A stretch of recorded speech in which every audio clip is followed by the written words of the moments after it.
ជាកំណត់អប់រំបើសិនជាយើងមានជីវិតពោរពេញទៅដោយសេចក្តីសុខស្ងប់សុវត្ថិភាពហើយប្រសើរជាងការរស់នៅដោយសប្បាយរីករាយសម្បូរបែបប៉ុន្តែប្រឈមមុខជាមួយនឹងភាពភ័យខ្លាចហើយនឹងពោរពេញទៅដោយភាពគ្រោះថ្នាក់មានសាច់រឿងមួយមានកដោមួយក្បាលដែលរស់នៅស្រុកស្រែហ្នឹងស៊ីស្រូវសដែកផ្លែឈើជាអាហាររស់ដោយសុខសាន្តហើយមានពេលមួយនោះ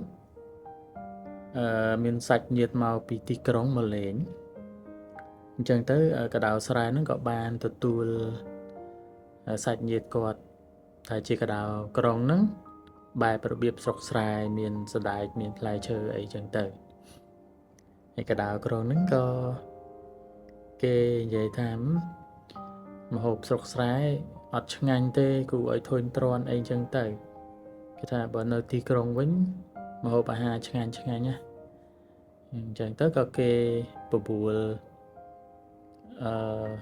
បងប្អូននៅកដោស្រែហ្នឹងទៅលេងនៅក្រុងទៅកដោស្រែក៏គេទៅជាមួយទៅអញ្ចឹងក៏ទៅដល់ក្រុងភ្លាមគេសប្បាយរីករាយគេឃើញភាពអ៊ូអរមានផ្ទះធំអីចឹងទៅអញ្ចឹងកដោក្រុងហ្នឹងគេបាននាំចូលផ្ទះធំមួយចូលទៅដល់ហ្នឹងឃើញមានតុអាហារមានអាហារសម្បូរបែបមានអីក៏មានដែរមានខេកមានអីចឹងទៅអញ្ចឹងទៅគេនាំគ្នាញ៉ាំទៅកដោស្រែគាត់មានអារម្មណ៍ថា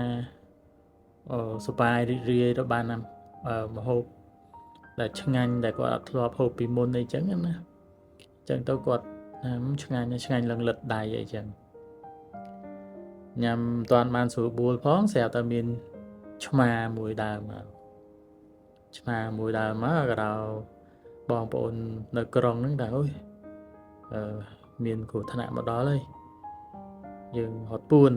ទៅក៏រត់ក៏នាំនេះពួននៅក្រោយអាហារហ្នឹងណាឆ្មាមើលលិចមើលកើតទៅក៏លោតផ្លោតឡើងមកលើតុអាហារហ្នឹង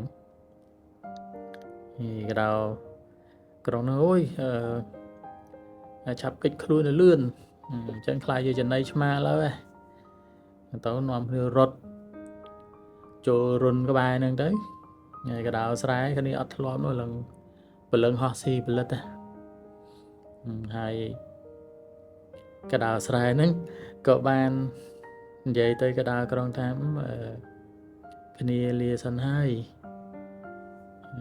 ទៅផ្ទះវិញហើយទៅនៅស្រែវិញហើយកដោក្រុងហ្នឹងគេថាបញ្ញាប់ទៅមិននៅលេង2-3ថ្ងៃទៀតទៅកដោស្រែគេថាខ្ញុំសុខចិត្តរស់នៅស៊ីសដែកស៊ីសៀងប៉ុន្តែមានសេចក្តីសុខស្ងប់សុវត្ថិភាពខ្ញុំមិនសុខចិត្តសម្បូរបែបប៉ុន្តែដោយភាពភ័យខ្លាចនឹងគ្រោះថ្នាក់បែបនេះទេ